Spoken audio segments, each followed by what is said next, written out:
On my 65th birthday, my daughter-in-law handed me a gift box with a cold smirk and said, "This will change your life forever." Inside was only my husband's old wedding ring. When I looked up in shock, she whispered, "Ask your son about the will."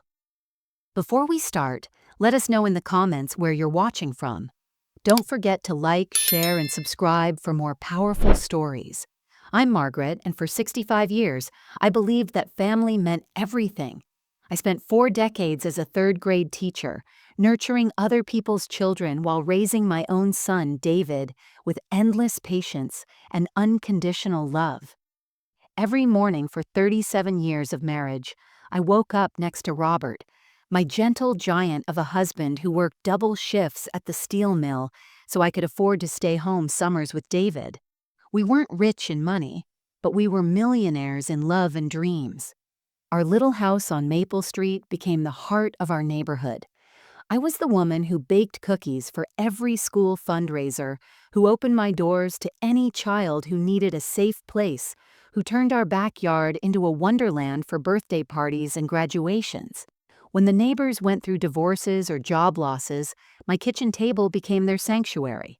I never asked for anything in return because that's what good people do. They give freely, they love deeply, and they trust that kindness will be returned. Robert and I poured our hearts into that house.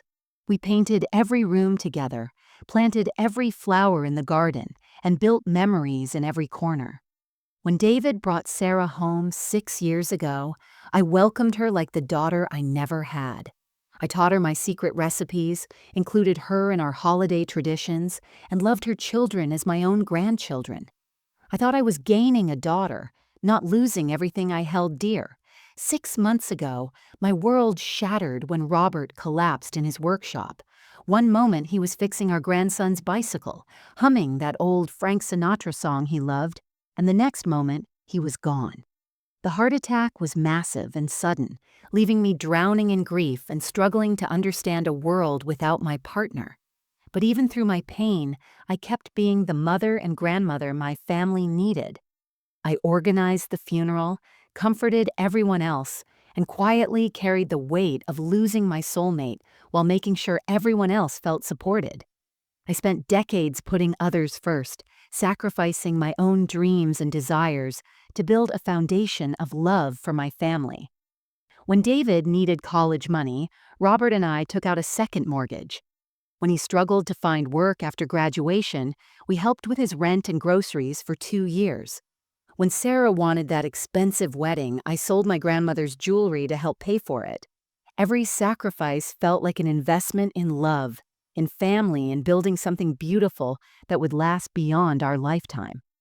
I was the type of woman who remembered everyone's birthdays, who kept photo albums updated and holiday traditions alive, who made sure no family gathering happened without homemade food and genuine warmth. My friends called me the family glue, the one who kept everyone connected and cared for. I believed that devotion and selflessness would create an unbreakable bond with the people I loved most. But standing in my living room on my birthday, holding Robert's wedding ring in my trembling hands while Sarah's cruel words echoed in my ears, I realized that sometimes the people you love most are capable of unimaginable betrayal. The woman who had given everything to her family was about to discover that love and sacrifice mean nothing when greed takes over human hearts. My days had settled into a rhythm of gentle mourning and quiet purpose. Each morning I would brew Robert's favorite dark roast coffee in the same blue ceramic pot we'd received as a wedding gift 37 years ago. The ritual brought me comfort, even though I was the only one drinking it now. I'd sit at our kitchen table, the one Robert built by hand from oak wood, and watch the sunrise paint our garden in soft golden light. The garden had become my sanctuary. Robert and I planted every rosebush, every tomato plant, and every patch of herbs together over the years. Now, tending to his beloved vegetables felt like having a conversation with his spirit. I'd water the cherry tomatoes he'd been so proud of, deadhead the marigolds he claimed kept the pests away, and carefully prune the grapevines that produce the sweetest fruit every August. My neighbors often stopped by to compliment the garden, and I'd beam with pride, telling them how Robert had designed every corner with such love and attention. Twice a week, I'd drive to Hillcrest Cemetery with fresh flowers from our garden. Robert's headstone was simple granite, engraved with beloved husband and father and a line from our wedding song. I'd sit on the small bench I'd purchased and placed beside his grave, telling him about my week, sharing neighborhood gossip and asking for his guidance on decisions both big and small. Sometimes I'd bring his favorite crossword puzzles and work on them there, reading the clues aloud as if he were helping me solve them. Our house remained exactly as Robert left it. His coffee mug still sat in the same spot on the kitchen counter. His reading glasses lay folded on the nightstand next to his favorite mystery novel, bookmark still marking page 247. His workshop in the basement stayed untouched, tools hanging precisely where he'd organized them, current projects waiting patiently for hands that would never return. Friends suggested I might want to pack away his belongings, but I wasn't ready to erase the traces of our life together. Sunday dinners had become my greatest joy and my weekly masterpiece. Every week, David's family would come over, along with whatever neighbors or friends needed a home-cooked meal. I'd spend Saturdays shopping for ingredients and Sunday morning cooking elaborate spreads. Pot roast with all the fixings, homemade rolls that Robert always claimed were better than his mother's, and desserts that made everyone groan with satisfaction. The dining room would fill with laughter, conversation, and the kind of warmth that made a house feel truly alive. I found purpose in the small acts of love that had defined my life. I'd surprise David's family with unexpected visits, always bringing homemade cookies or a casserole I'd accidentally made too much of. I'd babysit my grandchildren whenever Sarah needed time for herself, reading them stories and teaching them the same games I'd played with David when he was small. When neighbors faced illness or hardship, my kitchen became a production center for comfort food and caring gestures. Evenings were for quiet reflection. I'd sit in Robert's favorite armchair, the worn leather recliner where he'd watched his baseball games, and work on crossword puzzles or read books from our local library. Sometimes I'd call my sister in Florida or old teaching colleagues, maintaining the friendships that had sustained me through decades of life's ups and downs. This peaceful routine felt sustainable, even healing. I believed I was creating a new chapter of my life while honoring the beautiful chapters Robert and I had written together. I thought my family appreciated my strength and resilience. I had no idea that my quiet contentment was being viewed as an obstacle to overcome, and that the people I loved most were already planning to dismantle everything Robert and I had built together. It started with small moments that felt slightly off, like a song played in the wrong key. During our usual Sunday dinner 3 weeks after my birthday, I was serving my famous apple pie when Sarah casually mentioned how expensive home maintenance had become. "Property taxes just keep going up," she said, cutting into her slice with deliberate precision. "And these old houses need so much work. The roof, the plumbing, the electrical systems." Her tone was conversational, but something about the way she emphasized old houses made me pause mid-bite. David nodded in agreement, which surprised me because he'd never shown much interest in home repairs before. "Mom, when's the last time you had the furnace inspected or the foundation checked?" He was asking practical questions, the kind any caring son might ask, but his voice carried an edge I didn't recognize. When I mentioned that Robert had always handled those things and I wasn't sure about schedules, I caught Sarah and David exchanging a quick glance across the table. It was subtle, barely noticeable, but it felt loaded with meaning I couldn't decipher. The following week, Sarah began asking questions about my daily routine with unusual interest. "Do you ever feel lonely in this big house all by yourself?" she asked while we were washing dishes together. "I mean, it's so much space for one person. Don't you think a smaller place might be more manageable?" When I told her I loved my home and found comfort in maintaining the life Robert and I built, she pressed further. "But what about practical things? What if you fell and no one was around? What if there was an emergency? Her concern felt genuine on the surface, but something about her persistence made me uncomfortable. She kept returning to themes of safety, practicality, and the challenges of aging alone. When I mentioned that, I felt perfectly capable of managing my home and had wonderful neighbors who checked on me regularly. She'd nod politely, but then circle back to the same worries. It was as if she was trying to plant seeds of doubt about my ability to live independently. David's behavior shifted too, in ways that were harder to pinpoint. He began commenting on my memory when I'd misplace small items or forget minor details. "Are you sure you remember that correctly, Mom?" became a frequent phrase. When I mentioned plans to donate some of Robert's tools to the local vocational school, David quickly interjected, "Let's not make any hasty decisions about Dad's things. Maybe we should wait a while longer." The sharpness in his voice surprised me, and I noticed Sarah nodding emphatically in agreement. During one visit, I overheard Sarah on the phone in the living room while I was preparing lunch. She was speaking quietly, but I caught fragments. Expensive to maintain and not getting any younger and needs to start thinking practically. When she noticed me listening, she quickly ended the call and smiled brightly, claiming it was just a friend asking about childcare recommendations. The strangest incident happened when I found real estate flyers tucked under my car windshield wipers after church. They featured retirement communities and assisted living facilities, all with cheerful photos of elderly people enjoying social activities and worry-free living. When I mentioned it to David, asking if he knew how I might have gotten on such mailing lists, he shrugged dismissively. "Those places send advertisements everywhere," he said. "Probably just random marketing." But Sarah's eyes lit up with what looked like opportunity, and she immediately began discussing the benefits of senior living communities. I tried to dismiss these moments as coincidences or misinterpretations on my part. Surely my grief was making me overly sensitive, reading meanings that weren't there. But deep in my heart, a small voice was whispering that something fundamental had changed in my relationship with David and Sarah, and I was only beginning to glimpse the true nature of that change. I spent the following days convincing myself that my suspicions were nothing more than grief playing tricks on my mind. Sitting in Robert's favorite armchair with a cup of tea, I reasoned through every concerning moment, finding innocent explanations for each one. Sarah's questions about the house weren't manipulative. They were practical concerns from a daughter-in-law who cared about my well-being. David's comments about my memory weren't dismissive.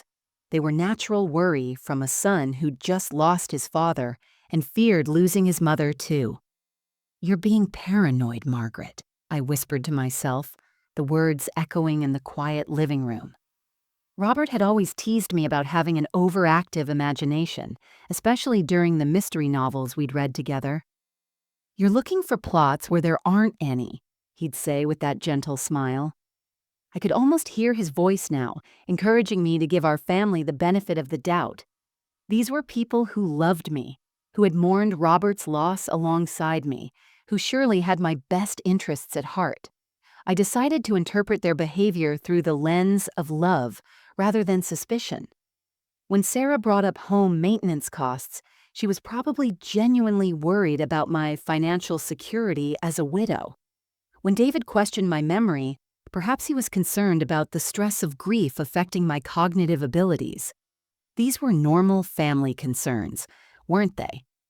I'd read articles about adult children worrying about aging parents, about the difficult conversations families needed to have about future care and living arrangements. During my weekly visit to Robert's grave, I found myself seeking his guidance more desperately than usual. "Am I losing my mind?" I asked his headstone, arranging fresh daisies in the small vase.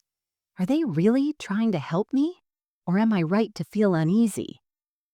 The cemetery was peaceful, with only the sound of wind through the oak trees, but I felt no clear answer. Robert had always been my voice of reason, my anchor in stormy emotional waters. Without him, I felt untethered and uncertain about my own judgment. I threw myself into my normal routines with renewed determination, as if perfect domesticity could restore the harmony I thought I was imagining cracks in.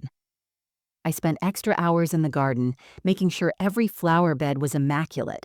I prepared even more elaborate Sunday dinners, setting the table with our finest china and cooking David's childhood favorites. I volunteered extra hours at the local food bank and took on additional shifts, reading to children at the library, keeping my mind occupied with service to others. When Sarah called to ask about my long-term plans, I answered with cheerful vagueness, refusing to acknowledge any underlying concerns. "Oh, I'm just taking things one day at a time," I'd say brightly. "Robert always said worry was like a rocking chair. It gives you something to do but doesn't get you anywhere." I deflected her questions about home modifications for aging in place, about power of attorney arrangements, about what I'd want if I became unable to care for myself. I even convinced myself that the retirement community flyers were indeed random marketing, despite finding 3 more sets over the following weeks. When David suggested we meet with a financial planner just to make sure everything's in order, I agreed readily, interpreting it as responsible family planning rather than anything more sinister. I was determined to be the understanding mother and grateful mother-in-law, the woman who trusted her family completely and never questioned their motives. But late at night, when the house was quiet and I was alone with my thoughts, that small voice of unease wouldn't be entirely silenced. It whispered doubts in the darkness, suggesting that love and manipulation could sometimes wear the same mask, and that the people closest to us were often the ones capable of the deepest betrayals. Retriam. The discovery happened on a dreary Thursday morning while I was cleaning David's childhood bedroom, something I'd been avoiding since Robert's death. The room had remained largely untouched since David moved out, filled with his old trophies, school yearbooks, and boxes of memories I'd been saving for his future children to explore. I'd finally decided it was time to organize everything properly, maybe even convert it into a reading room as Robert and I had once discussed. I was dusting the old wooden bookshelf when several books shifted, revealing a manila folder that had been wedged behind Robert's collection of military history novels. The folder was thick and new, definitely not something from David's childhood. My heart began beating faster as I pulled it free, wondering why important documents would be hidden in such an unusual place. Inside, my world tilted sideways. The first document was a professional property appraisal for our house, dated just 2 months ago. The estimated value made my breath catch: $347,000, far more than Robert and I had ever imagined our modest home was worth. But why would someone need a current appraisal? We weren't planning to sell, refinance, or take out any loans. My hands trembled as I flipped to the next page. Bank statements for Robert's business account showed transactions I'd never seen before. Large withdrawals had been made in the weeks leading up to his death. $15,000 here, $8,000 there. Money transferred to accounts I didn't recognize. Robert had always handled the business finances while I managed our household budget. But these amounts were staggering. We'd been married for 37 years, and he'd never made financial decisions of this magnitude without discussing them with me first. The most devastating discovery was buried beneath the financial papers, a will that bore Robert's signature but contained provisions I'd never heard him mention. According to this document dated just 3 weeks before his death, Robert was leaving the house and the majority of his assets directly to David, with only a small monthly allowance designated for my care in an appropriate assisted living facility. The language was cold and clinical, nothing like the loving protection Robert had always promised me. My legs gave way, and I sank onto David's old bed, staring at the signature that looked like Robert's handwriting, but somehow felt wrong. The R in Robert was slightly different than I remembered, the loops less confident than his usual bold strokes. But grief could be affecting my memory, couldn't it? People's handwriting could change when they were ill or under stress. The date on the will haunted me most of all: 3 weeks before Robert died, he'd been heavily sedated following his first heart episode, barely conscious most days, and confused when he was awake. I'd spent those weeks by his hospital bedside, holding his hand and advocating with doctors about his pain medication. When could he have met with a lawyer? When could he have made such monumental decisions about our shared life? I found photocopies of retirement home brochures paperclipped to the back of the folder, with specific facilities circled in red ink and notes scrawled in margins. Waiting list. Accepts Medicare. Memory care available. Someone had been researching my future living arrangements with thorough, methodical precision. Sitting in that room, surrounded by David's childhood memories, his Little League trophies, his high school graduation photo, the crayon drawings I'd saved from when he was 5, I felt like I was looking at evidence of a stranger's life. The son who had created these innocent childhood artifacts couldn't be the same person who had hidden these documents behind books in his mother's house. But the folder was real, the signatures were real, and the devastating truth was becoming impossible to deny. Someone had been planning my future without my knowledge or consent, and that someone had access to Robert's business accounts and the ability to influence his final decisions during his most vulnerable moments. I confronted David the very next evening, the damning folder clutched in my shaking hands as he walked through the front door for what I thought would be our usual Thursday dinner. But there would be nothing usual about this conversation. Sarah wasn't with him. She was at her book club, he explained cheerfully, completely unaware that I'd spent the last 24 hours rehearsing this moment in my mind, trying to find words for the unthinkable. "David, we need to talk," I said, my voice steadier than I felt. I spread the documents across our kitchen table, the same table where I'd helped him with homework, where we'd celebrated birthdays and shared thousands of meals. "I found these in your old room. I need you to explain what they mean." His face went through a series of expressions: surprise, recognition, calculation, and finally, something cold I'd never seen in my son's eyes before. He sat down heavily, ran his hands through his hair, and let out a long sigh that sounded more annoyed than ashamed. "Mom, you weren't supposed to find those yet. We were going to talk to you about this when the time was right." "When the time was right?" I repeated, my voice rising. "The time was right for what? For stealing my home? For putting me in a nursing home without my knowledge? For forging your dying father's signature on legal documents?" David's demeanor shifted completely. The son who had hugged me at Robert's funeral, who had promised to take care of me, was replaced by a stranger with calculating eyes and a voice devoid of warmth. "Nobody forged anything, Mom. Dad signed that will himself. He was worried about you living alone in this big house, about you making poor financial decisions in your grief. He wanted to make sure you'd be taken care of properly." "Your father was barely conscious those last weeks," I protested, tears streaming down my face. "He couldn't even remember my name half the time because of the medication. When could he possibly have made these decisions?" "He had moments of clarity," David replied with chilling matter-of-factness. "The lawyer came to the hospital twice. Dad understood that this house is too much for you to handle alone, and frankly, it's worth too much money to just let you struggle with the upkeep and taxes. The nursing home we've selected is very nice. You'll have people your own age to socialize with, activities, medical care on site." "You've already selected a nursing home?" The words hit me like physical blows. "How long have you been planning this?" Sarah's voice came from the doorway. Apparently, book club had ended early, or perhaps this confrontation had been orchestrated.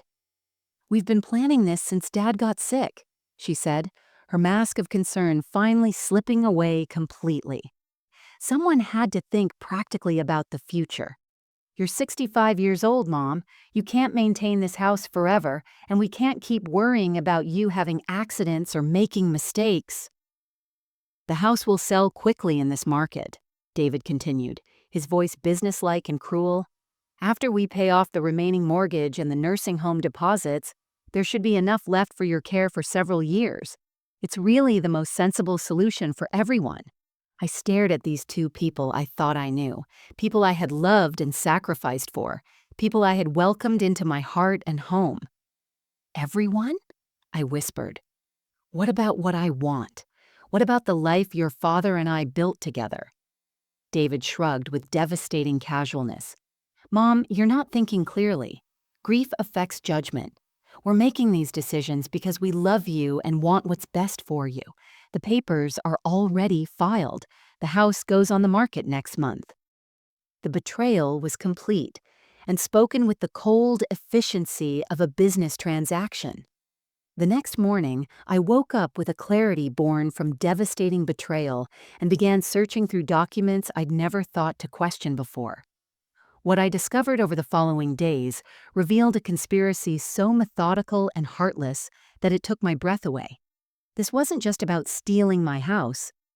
They had orchestrated the systematic dismantling of everything Robert and I had built together. I started with Robert's business account statements, calling the bank to request complete records for the past year.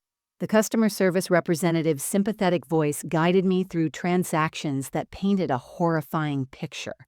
Beginning 6 months before Robert's death, large withdrawals had been made using a power of attorney I'd never seen before. David had been systematically draining the account that was supposed to be my security net, transferring nearly $80,000 to various accounts over the course of Robert's illness. The power of attorney document, which I found in David's desk during his work hours, was dated during Robert's first hospitalization, when he'd been heavily sedated and confused. I remembered that day clearly. Robert hadn't recognized me, had called me by his sister's name, and had been unable to feed himself. Yet somehow, according to this document, he'd been competent enough to sign over complete financial control to his son. My investigation revealed that Sarah had been busy too. She'd already contacted 3 different nursing homes, putting down deposits and filling out admission paperwork in my name. When I called Golden Years Manor, the cheerful administrator referred to me as David's mother and confirmed that my family had arranged for a memory care unit, explaining that I was showing early signs of dementia and would need specialized supervision. They had painted me as a confused, declining elderly woman who posed a danger to herself. The cruelest discovery came when I reached out to my grandchildren. 8-year-old Emma innocently revealed that Mommy and Daddy had been telling them that Grandma was getting sick in her brain and would need to go to a special place where doctors could help her remember things. They'd been preparing my own grandchildren for my disappearance from their lives, framing it as a medical necessity rather than greed-driven abandonment. David had already contacted real estate agents, scheduling the house to be listed as soon as the probate process was complete. When I called the number on the business card I found in his jacket pocket, the agent knew all about the family situation and expressed sympathy for families dealing with elderly parents who couldn't accept reality. They'd crafted a narrative where I was the problem, the confused old woman standing in the way of sensible decisions. The financial web grew more tangled with each discovery. They'd opened a joint account using the forged power of attorney, transferring Robert's pension benefits and Social Security directly into their control. They'd canceled my health insurance, claiming I'd be covered under the nursing home's plan. They'd even contacted my longtime family doctor, suggesting that I was showing signs of cognitive decline and might benefit from a psychiatric evaluation. When I visited Robert's lawyer, our family lawyer for 20 years, I learned that David had convinced him I was becoming unstable and paranoid since Robert's death. The lawyer had been led to believe that the family was protecting me from making poor decisions in my grief. David had been positioning himself as the responsible son caring for his deteriorating mother, while I'd been completely unaware that my mental competency was being systematically questioned. The conspiracy extended even to our neighbors. Sarah had been having quiet conversations over back fences, expressing concerns about my ability to maintain the house and suggesting that I'd been acting strangely since Robert's death. She'd been laying groundwork to make my eventual disappearance seem like the inevitable result of declining mental health rather than calculated theft. They hadn't just stolen my money and planned to steal my home. They'd stolen my reputation, my relationships, and my identity, replacing them with the fictional narrative of a confused old woman who needed to be managed and controlled. That night, alone in the house that no longer felt like home, I finally allowed the full weight of betrayal to crush me. I collapsed on the living room floor, surrounded by 37 years of memories that suddenly felt like lies. Every family photo on the mantel seemed to mock me. David's graduation, his wedding day, family Christmas mornings filled with laughter and love. Had any of it been real, or had I been raising a stranger who was simply waiting for the right moment to destroy me? I crawled through the house like a wounded animal, touching everything Robert and I had chosen together. The couch where we'd watched countless movies, arguing good-naturedly about his action films and my romantic comedies.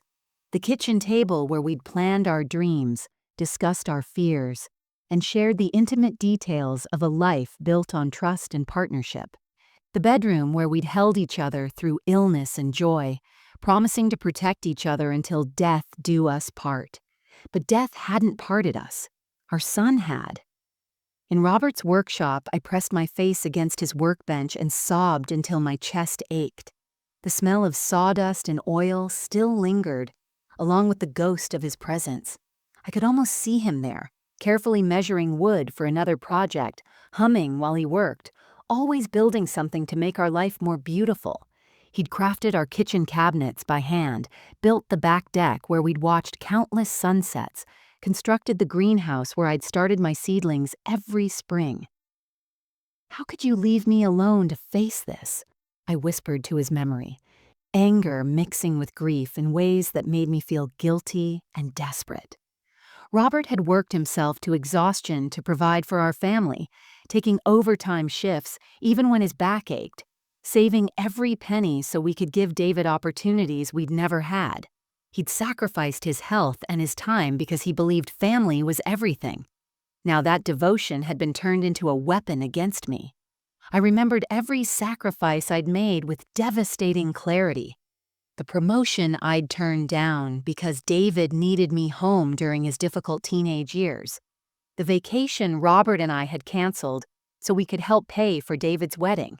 The years I'd worked part-time instead of full-time so I could be available whenever our family needed me.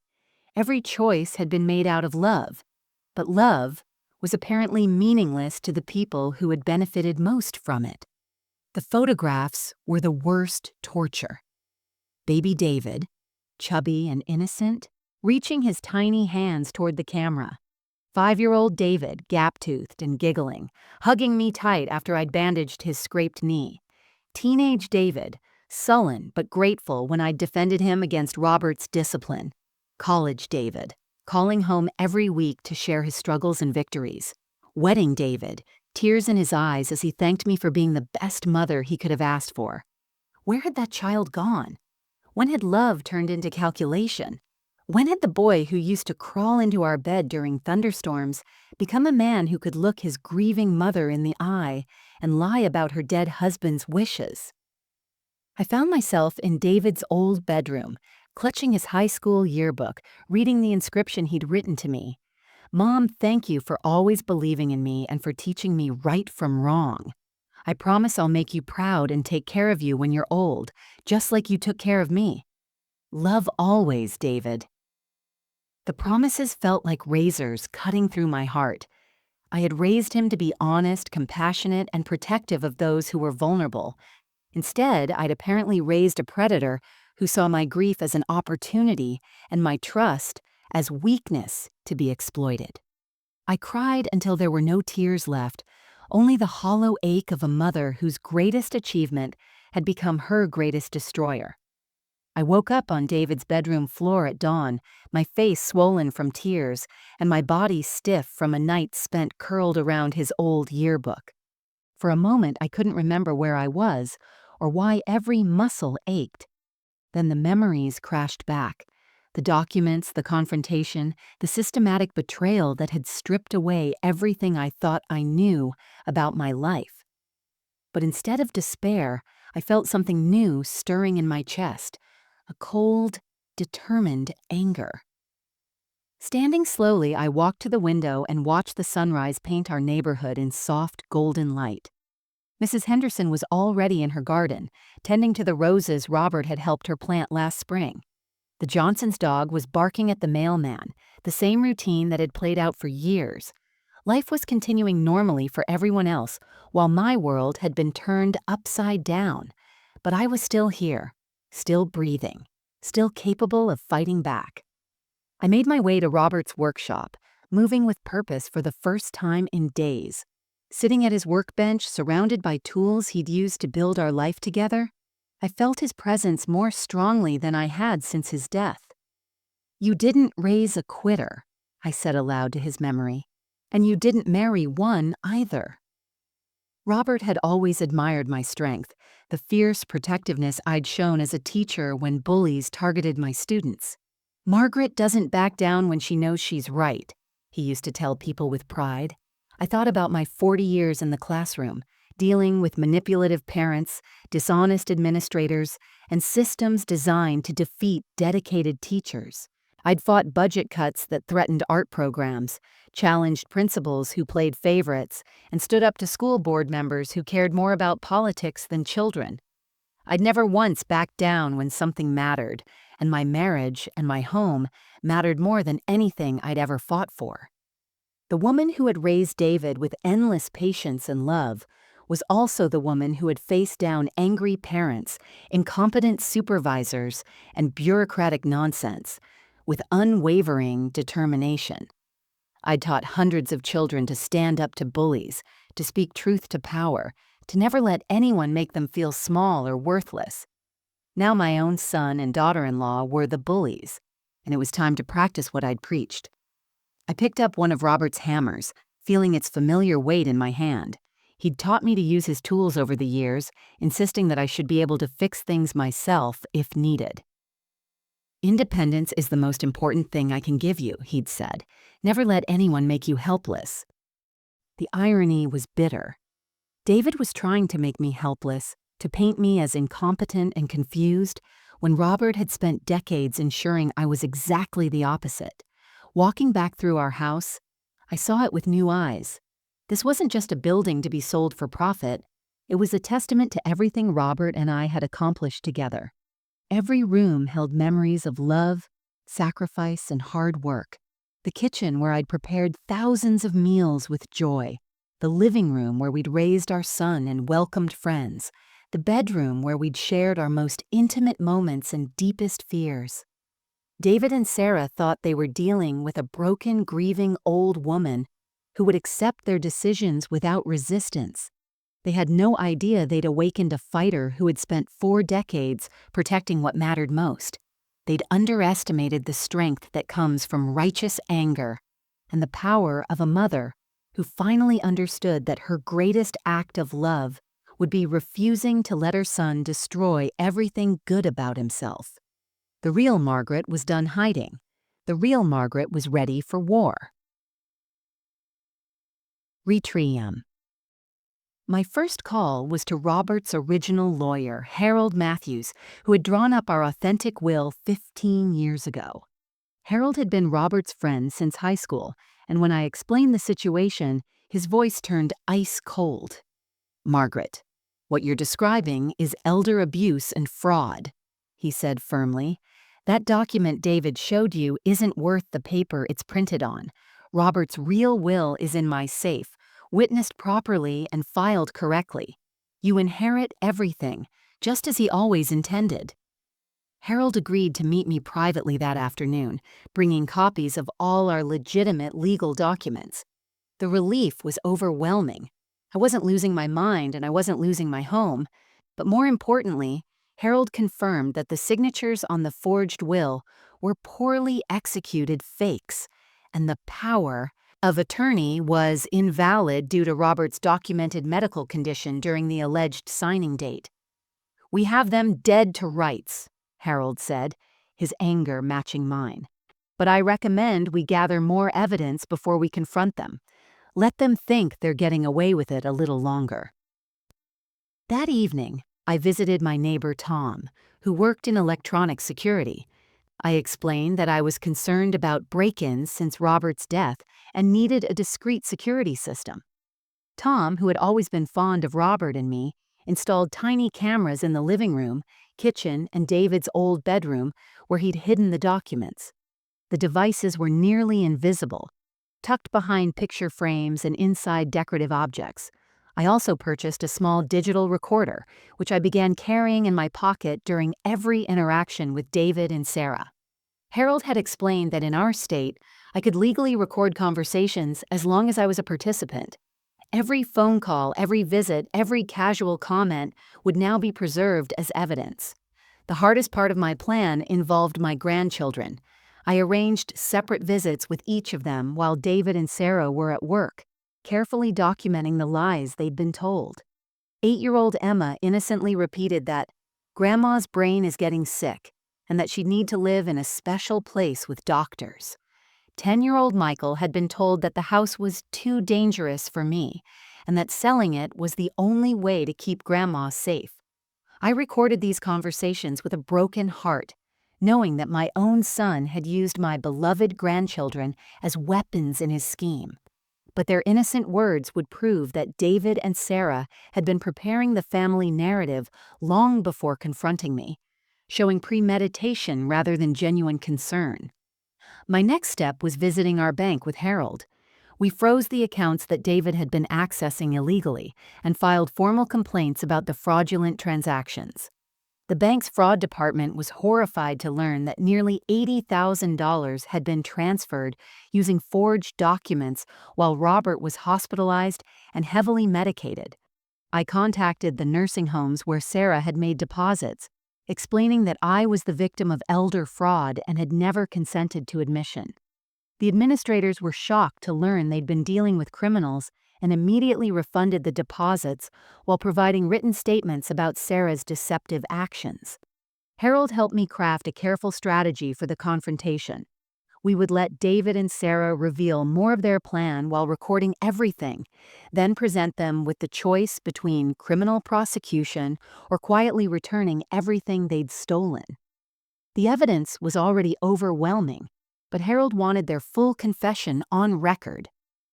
"They think you're a helpless old woman," Harold said with grim satisfaction. "They have no idea they're dealing with someone who has 40 years of experience outsmarting people who underestimate her." The trap was set. Now I just had to wait for them to walk into it, confident in their belief that they'd successfully destroyed the woman who had given them everything. Retrium. I spent 3 days planning what I told David would be my farewell family gathering before moving to Golden Years Manor. "I want to say goodbye to everyone properly," I explained during our phone call, my voice perfectly calibrated to sound resigned and defeated. "It would mean the world to me to have one last dinner in the house where we made so many memories." David's relief was audible. He thought I'd finally accepted their plan without further resistance. The invitation list was carefully curated for maximum impact. I called my sister Janet, who drove up from Florida specifically for what she thought was a genuine farewell dinner. My longtime neighbors, Tom and Linda, who had shared countless holidays with Robert and me, accepted immediately, concerned about my supposed declining health. Robert's brother, Frank, and his wife came from across town, along with my former teaching colleague, Susan, and her husband. I even invited Father McKenna from our parish, explaining that I needed spiritual guidance during this difficult transition. Sarah threw herself into helping with preparations, her performance of the caring daughter-in-law reaching Oscar-worthy levels. She brought flowers, helped rearrange furniture to accommodate more guests, and even offered to cook some dishes. "You shouldn't have to work so hard on your last day here," she said with what appeared to be genuine emotion. If I hadn't known the truth, I might have been moved by her apparent devotion. David arrived early with a bottle of wine and an attitude of barely contained triumph. He surveyed the dining room with the satisfaction of someone who believed he'd successfully manipulated every aspect of the situation. "This is nice, Mom," he said. squeezing my shoulder in a gesture that once would have comforted me, but now felt predatory. "I think you're making the right choice. The nursing home will be so much better for you." Harold Matthews arrived fashionably late, introduced simply as Robert's old friend who wanted to pay his respects. Most of the guests knew Harold from church and community events, but David and Sarah had never met him. Their casual greeting betrayed no awareness that they were shaking hands with the lawyer who held the keys to their destruction. As guests filled our dining room, I moved through the familiar rituals of hosting with a strange sense of peace. This room had witnessed David's childhood birthday parties, Robert's retirement celebration, countless holiday dinners filled with laughter and love. Tonight it would witness the reckoning that would determine whether those memories retained any meaning or were simply the backdrop for an elaborate con game. The conversation flowed naturally, with guests sharing fond memories of Robert and expressing concern about my upcoming transition. Sarah played her role perfectly, discussing the nursing home's amenities and my supposed excitement about new adventures with people my own age. David nodded along, occasionally adding comments about how difficult this decision had been for the family. I caught Harold's eye during the main course, and he gave me an almost imperceptible nod. The small digital recorder in my pocket was capturing everything, and the hidden cameras were documenting the performance from multiple angles. Every sympathetic comment from our guests, every manipulative response from David and Sarah, every moment of their elaborate deception was being preserved for posterity. As dessert was served, my famous apple pie that had graced this table for decades, I felt the weight of the moment approaching. Soon the masks would come off, the truth would be revealed, and the people I had trusted most would face the consequences of their betrayal. The room buzzed with warm conversation and genuine affection, completely unaware that they were about to witness the exposure of a conspiracy that had been months in the making. The stage was set, the evidence was gathered, and justice was finally within reach. As I stood to serve coffee and cut final pieces of pie, I caught Harold's eye and gave him the signal we'd rehearsed. He cleared his throat and rose from his chair, his authoritative presence immediately commanding attention from the gathered family and friends. "Before we conclude this lovely evening," Harold announced, "I'm afraid there are some legal matters that need to be addressed. Margaret has asked me here tonight, not just as Robert's friend, but as her attorney." The color drained from David's face instantly. Sarah's fork clattered against her dessert plate, and I watched confusion ripple through our guests as they sensed the evening's tone shifting dramatically. "I don't understand," David stammered, his voice tight. "Mom, what's going on? You said this was a farewell dinner." I stood beside Harold, feeling stronger than I had in months. "It is a farewell dinner, David, but not the kind you were expecting." I pulled out the folder of forged documents and placed them on the table where everyone could see. "I'm saying farewell to the lies, the manipulation, and the family members who thought they could steal everything your father and I built together." Sarah shot to her feet. "Margaret, you're confused. We're trying to help you." "Help me?" I interrupted, my voice carrying across the stunned room. "Is that what you call forging my husband's signature while he was dying? Is that what you call draining his business accounts without my knowledge? Is that what you call putting deposits down on nursing homes I never agreed to enter?" Harold stepped forward with professional calm. "Ladies and gentlemen, what you're witnessing is the exposure of elder fraud. David and Sarah have spent months systematically stealing from Margaret while planning to have her declared incompetent and institutionalized against her will." The room erupted. My sister Janet gasped audibly. Father McKenna leaned forward in shock. The neighbors exchanged horrified glances as the full scope of the betrayal became clear. "That's not true," David shouted, desperation creeping into his voice. "She's not thinking clearly since Dad died. The will is legitimate." "The will you're referring to," Harold interrupted, producing Robert's genuine will from his briefcase, "is a forgery. This is Robert's real will, properly witnessed and filed, leaving everything to his beloved wife, Margaret. The document you've been using was supposedly signed when Robert was heavily sedated and barely conscious. But I wasn't finished. I had saved the most devastating revelation for this moment. "There's something else you all should know," I said, my voice growing stronger with each word.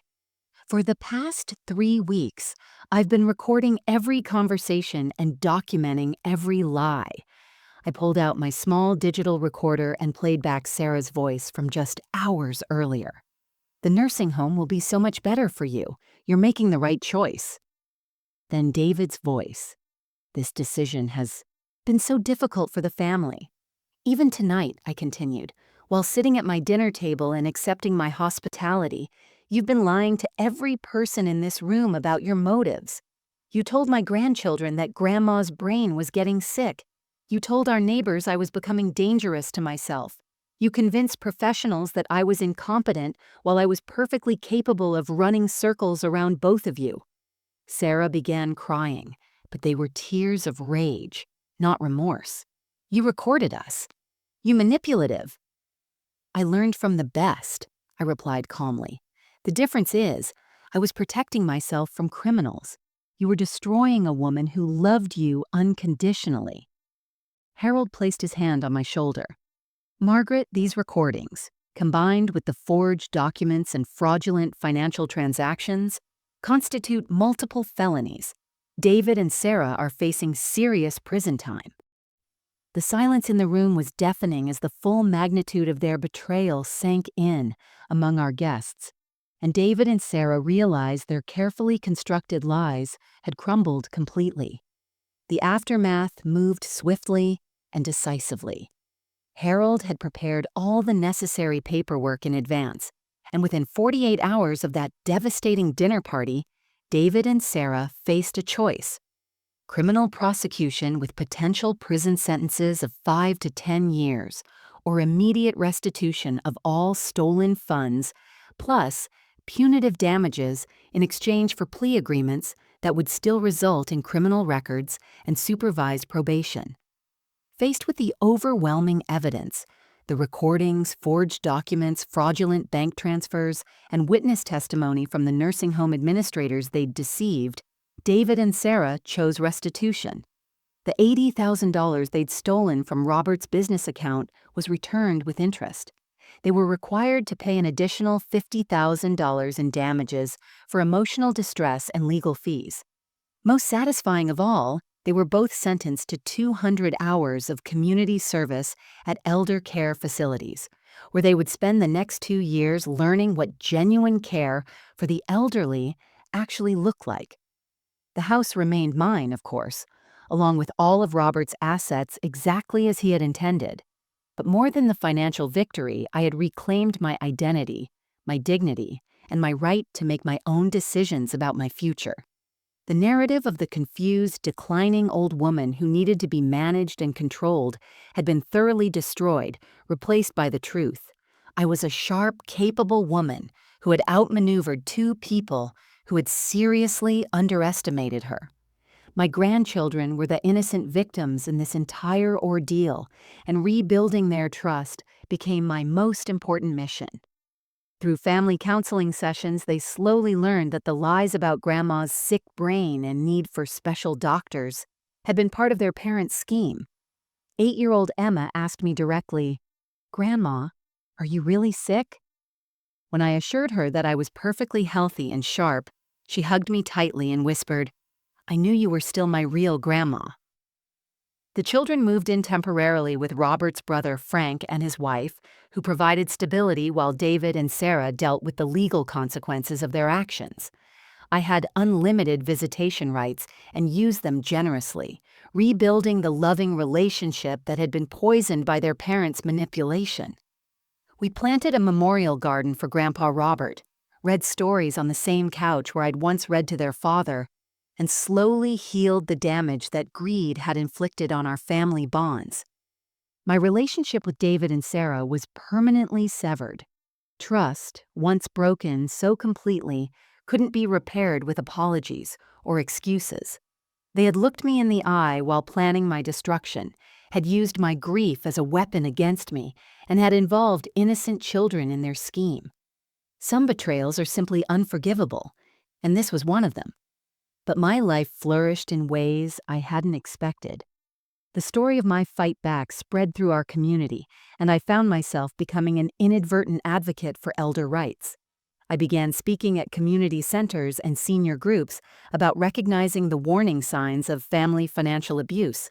Other elderly people shared their stories with me. Children who had manipulated parents into signing over property, relatives who had used power of attorney as licenses to steal, family members who had used love as a mask for greed. The house on Maple Street remained my sanctuary, but it was no longer a monument to the past. It became a gathering place for genuine family. My sister, Robert's brother, my grandchildren, and the neighbors who had supported me throughout this ordeal. I renovated Robert's workshop into a bright reading room where my grandchildren did homework, and I pursued the hobbies I'd never had time for during my teaching years. Most importantly, I learned that surviving betrayal doesn't make you bitter. It makes you wiser, stronger, and more protective of the love that remains worth protecting. 6 months later, I stood in my garden on a warm spring morning, watching the roses Robert and I had planted bloom more beautifully than they ever had before. The irony wasn't lost on me.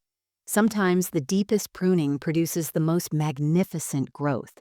My life had been cut back to its roots by betrayal, but what had grown from that painful experience was stronger and more authentic than anything I'd known before. The memorial garden I'd created with my grandchildren had become the heart of our healing. Emma and Michael visited every weekend, helping me tend the vegetables that Grandpa Robert had loved and learning the same lessons about nurturing and patience that I'd once tried to teach their father. We talked openly about what their parents had done, age-appropriately but honestly, because I refused to build our new relationship on lies or secrets.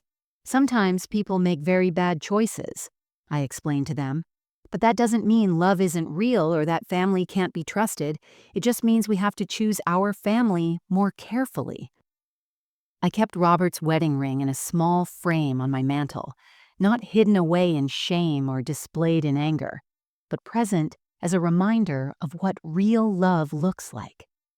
Real love protects rather than exploits, builds up rather than tears down, and honors the vulnerable rather than preying upon them. David and Sarah had forgotten those lessons, but they remained the foundation of everything meaningful in my life. My speaking engagements at senior centers had evolved into something I'd never expected, a second career as an advocate for elder rights. I'd helped 12 other families recognize and fight financial abuse, working with Harold to expose relatives who thought aging parents were easy targets. Each victory felt like honoring Robert's memory and proving that the strength he'd always seen in me was real and enduring. The house had become livelier than it had been in years. My sister Janet visited monthly, staying in David's renovated bedroom and helping me host dinner parties for our real friends and genuine family. Neighbors stopped by regularly, not out of pity for the poor widow, but out of respect for the woman who had fought back and won. The dining room table where David and Sarah had been exposed now hosted book club meetings, community planning sessions, and celebrations of life's authentic joys. I'd learned that betrayal teaches you things that ordinary life never could. It shows you the difference between people who love you and people who love what you can provide. It reveals the strength you never knew you possessed and the courage that emerges when everything you value is threatened. Most importantly, it teaches you that surviving doesn't require forgiveness. Sometimes it requires boundaries, justice, and the wisdom to know that some people aren't worthy of your trust, even when they share your DNA. My story isn't unique. Across America, elderly parents are being manipulated by adult children who see inheritance as something to be claimed rather than earned. Family members are using love as leverage and trust as a weapon. But my story proves that age doesn't equal helplessness. Grief doesn't equal incompetence, and being kind doesn't mean being naive. Every person has the right to make their own decisions about their life, their home, and their legacy. When someone tries to take those rights away, even someone you love, fighting back isn't just appropriate, it's necessary. If you were in my situation, facing the people you loved most, trying to steal everything you'd worked for, what would you do? Would you fight back, or would you accept their version of what was best for you? Share your thoughts in the comments below, and remember to like and subscribe for more stories of courage, justice, and the strength we discover when we refuse to be victims. Sometimes the greatest gift you can give your family is teaching them that love has boundaries, and crossing those boundaries has consequences.